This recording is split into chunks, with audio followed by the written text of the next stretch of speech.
दर्शन मात्र से कोई कहते हैं कि भगवान के दर्शन हो जाए तो कल्याण हो जाता है। परमात्मा के दर्शन बहुत अच्छी बात है, बड़े पुण्यकर्मी प्राणी को ही हो सकते हैं, लेकिन परमात्मा के दर्शन से कल्याण मोक्ष नहीं होगा।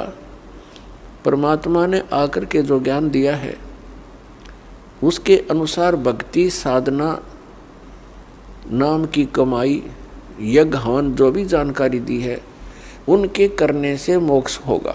उदाहरण के लिए जैसे पवित्र हिंदू धर्म के अंदर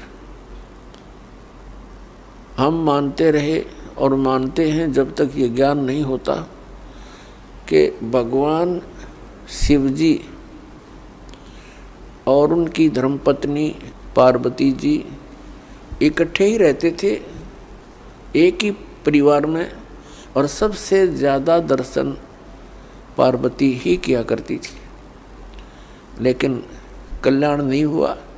कल्याण हुआ उसका जब उनको भगवान शिव ने वो मंत्र दिया और पार्वती जी ने जाप किया, तब उनका उतना कल्याण हुआ जितना भगवान शंकर जी के द्वारा दिए गए मंत्र से होना है, लेकिन वो कंप्लीट मोक्ष नहीं है। फिर भी जो विषय है उसी से चलते हैं। कहने का भाव ये है कि भगवान के दर्शन पुण्यकर्मी प्राणी को ही होते हैं, लेकिन संत जो बताते हैं, परमात्मा जो ज्ञान देकर जाते हैं, उसके अनुसार साधना करने से ही मोक्ष होगा। नाम की कमाई करनी पड़ेगी। कुछ एक ऐसे सिरफिरे संत हैं, वो ये कहते हैं नाम की कमाई कुछ काम नहीं करे, नाम का जाप करने की कोई आवश्यकता नहीं, सतगुरु पार कर देगा। वो टीचर नहीं, वो दुश्मन है विद्यार्थियों का, जो विद्यार्थियों को ये कहता है कि तुमने पढ़ने की आवश्यकता नहीं, टीचर पास कर देगा। और ये अपने आप में संत भी कहते हैं, और श्रद्धालु इनके पास भी इकट्ठे होकर के संत मान करके इनके गुणगान करते हैं, इनके विचार सुनते हैं, फॉलोअर बन जाते हैं। इसका कारण क्या है कि हमें बिल्कुल ज्ञान नहीं अध्यात्म का, और जब तक हमें अध्यात्म ज्ञान नहीं होगा ये संत हमारा ऐसे ही अंडोड़ा बनाए रखेंगे। किसी ने चार अटपट बातें अलग से कर दी, हमने ऐसा लगेगा कि ये पूर्ण संत है। तो दास का उद्देश्य है कि आप जी को अध्यात्म ज्ञान से इतना परिचित करवा दूं कि आप किसी से भ्रमित ना हो सकें। नाम दे देना ये तो आसान सी बात है, उसका आपने सिमरण करना है, बहुत अच्छी बात है, लेकिन बने बनाए काम ने बिगाड़ दे कोई सिर फिरा के कि वो संत पूर्ण है, वो ऐसा बताता है, वो ऐसा करता है। तो आप जी उनको इस ज्ञान के आधार से अपने सतर से ही रिजेक्ट कर दो कि नहीं, आप भ्रमित हैं, आप जी को ज्ञान नहीं। तो पुण्यात्मा अपना अनुभव बताना अच्छी बात है, लेकिन वो अनुभव उन सदग्रंथों से मेल खाता हो। जैसे एक थ्योरी होती है, जैसे बच्चे प्रैक्टिकल करते हैं लैब में, तो प्रैक्टिकल करने से पहले उनको एक लिखित विधान, उसकी प्रक्रिया दी जाती है, फिर बच्चे उनको पढ़ते हैं कि कौन सी कैसे कैसे करना है, उसको पढ़कर फिर वो प्रैक्टिकल करते हैं। तो ये ज्ञान जो है ये एक थ्योरी है, यानी ये लिखित जानकारी है जो प्रैक्टिकल हम करने जा रहे हैं। जिनकी थ्योरी ही गलत है तो प्रैक्टिकल भी ऑटोमेटिकली गलत होगा। तो हमारे जो सदग्रंथ है ये हमारी थ्योरी है, और परमात्मा के जो साधन उसमें वर्णित है वो करना हमारा प्रैक्टिकल है। फिर उनके करने से जो उपलब्धि होगी वो भी सदग्रंथों में लिखा हुआ है। फिर वो बताने की आवश्यकता कैसे पड़ेगी, अपना अनुभव बताओ। तो इस प्रकार ये भ्रमित व्यक्ति कदम कदम पर बैठे हैं भ्रमित करने वाले।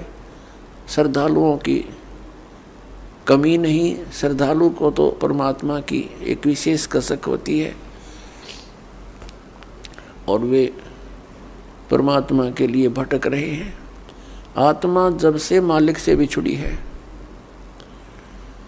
इसको उसी समय से उसकी आवश्यकता महसूस हो गई थी। जिस भक्त आत्मा ने सृष्टि रचना सुन रखी है तो उनको ज्ञान है कि पहले तो हम अपनी स्वेच्छा से इस काल भगवान के साथ लग कर और भगवान से विमुख हो गए, और जिसमें ये प्रकृति दुर्गा देवी जी इस काल भगवान के पास छोड़ी गई, उसी समय से इस काल ने हमारे साथ दुर्व्यवहार प्रारंभ कर दिया और उसी दिन से और आज तक हमें सिवाय परेशानी के यहाँ कुछ नहीं मिला।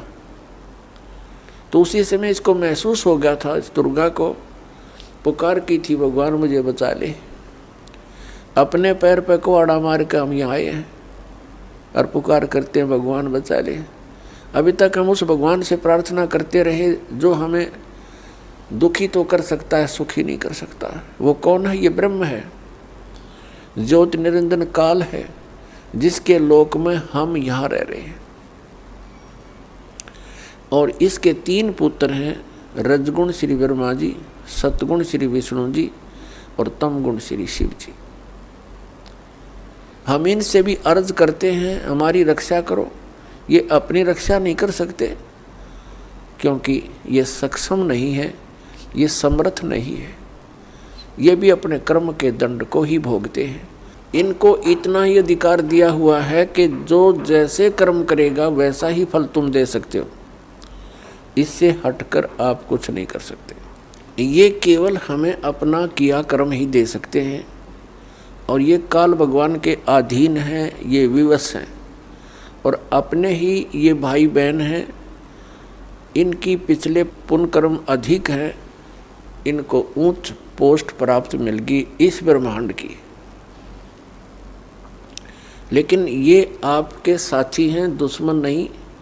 लेकिन ये विवश हैं, इस काल भगवान के संकेत के बगैर ये कुछ नहीं कर सकते और इनको केवल जैसा कर्म प्राणी करता है वैसा ही फल देने का ही अधिकार है, इसे हट कर नहीं। ना ये किसी को सुखी कर सकते और ना ये किसी को दुखी